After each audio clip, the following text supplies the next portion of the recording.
Hello दोस्तों, स्वागत है आपका हॉट फैक्ट्स के एक और नए एपिसोड में। दोस्तों, वीडियो स्टार्ट करने से पहले मैं आपको एग्जोर्सिज्म के दौरान होने वाली आवाज़ों से रूबरू कराना चाहता हूँ। चलो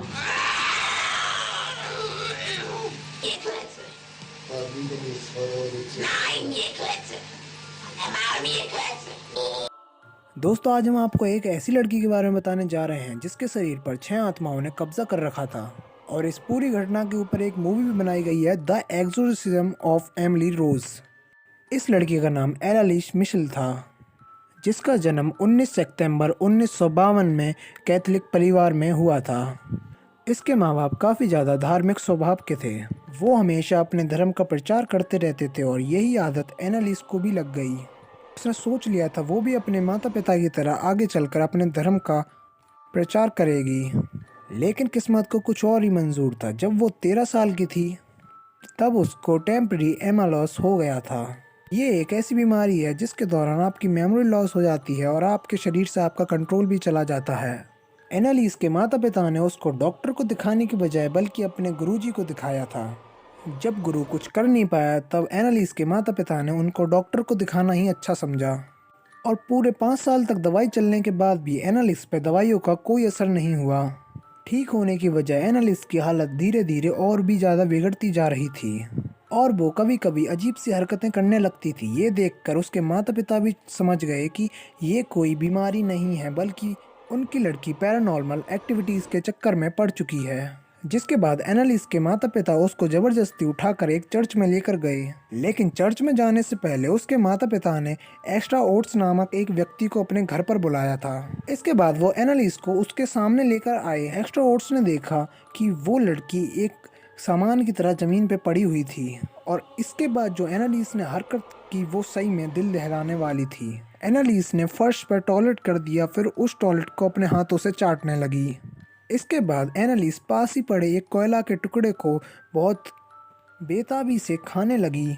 ये सब देखकर एस्ट्रो ने एनालिस के चेहरे को ध्यान से देखा और उसने ये देखा कि एनालिस के चेहरे पे एक अजीब सी हंसी बनी रहती है। उसको देख के वो समझ गया कि एनालिस के अंदर किसी शैतान ने कब्जा कर रखा है।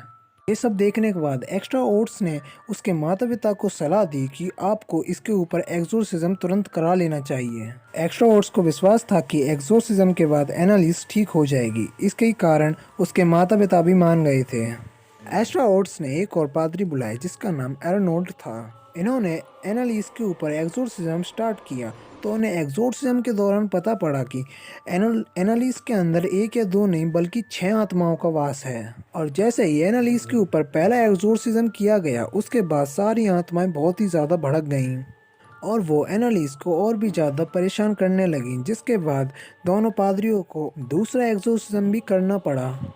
एग्जोर्सिज्म के दौरान दोनों पादरी एनालिस को मोटी मोटी चैनों से बांध देते थे, इसलिए क्योंकि वो एक जगह रुकती नहीं थी। बार बार एग्जोर्सिज्म करने के कारण इन पादरियों को और भी ज़्यादा बातें पता लगने लगी थीं। पहली बात, जो एनालिस के अंदर 6 आत्माएं थीं, इन दोनों पादरियों ने उन 6 की 6 आत्माओं का नाम बताया था सारी दुनिया को, जिसको सुनकर आप भी बहुत ज़्यादा हैरान हो जाएंगे। पहला नाम था नीरो, जो कि रोमन राज के जूडन का आखिरी शासक था। Number 2, Judas Iscariot. Judas Jesus के 12 शिष्यों में से एक था और यही वह शिष्य है जिसने जीसस के साथ धोखा किया था। मैं तीसरा था केन, जो कि एडम और ईव का सबसे बड़ा बेटा था। और चौथा था हिटलर, इसको कौन नहीं जानता। पांचवा था वैलेंटीन फिशमर। ये रोमन साम्राज्य का सबसे ज़्यादा बदनाम पादरी था, इस कारण रोमन साम्राज्य ने इसको बर्खास्त कर दिया था। और सिक्स्थ और लास्ट, ल्यूसीफर। अब इसके बारे में कौन नहीं जानता। दोस्तों, आप खुद समझ सकते। अब ये सब आत्माएं एनालिस के शरीर के अंदर घुस चुकी थीं। अब ये दोनों पादरी इन सब प्रक्रिया को रिकॉर्ड करते थे। एग्जोर्सिज्म के दौरान वो इतनी गुस्सेल हो जाती थी, वो अपने माता पिता पे भी हमला करने से नहीं चूकती थी। वो ना सिर्फ अपने आप को बल्कि सामने खड़े इंसान को भी अपने नाखूनों से नोचना शुरू कर देती थी। हर एग्जोर्सिज्म में वो खुद बहुत ही गंदी तरीके से घायल हो जाती थी। किस्मत से कुछ समय के लिए एनालिस की हालत में सुधार आने लगा था, लेकिन यह सुधार ज़्यादा दिन तक नहीं चला क्योंकि एनालिस की हालत पहले से भी ज़्यादा बदतर हो चुकी थी। उसने खाना पीना सब छोड़ दिया था। अब वो अपने मुंह से कहती थी कि उसके अंदर बसे शैतान उसको खाने पीने नहीं देते। अब शरीर के अंदर कुछ ना जाने की वजह से एनालिस कुपोषण का शिकार हो चुकी थी। 30 जून 1976 के दिन एनालिस पर लगातार एग्जोर्सिज्म किए जा रहे थे। एनालिस पर 62 बार एग्जोर्सिज्म किया गया था।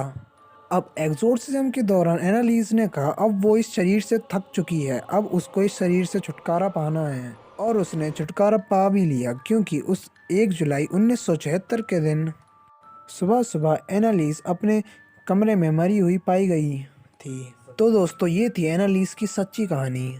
और आपको हमारी वीडियो कैसी लगी इसको कमेंट सेक्शन में बताना ना भूलें। और ऐसी वीडियो से जुड़े रहने के लिए हमारे चैनल को लाइक, शेयर एंड सब्सक्राइब करें और बेल आइकन दबाना ना भूलें। चलिए फिर मिलते हैं नेक्स्ट वीडियो में।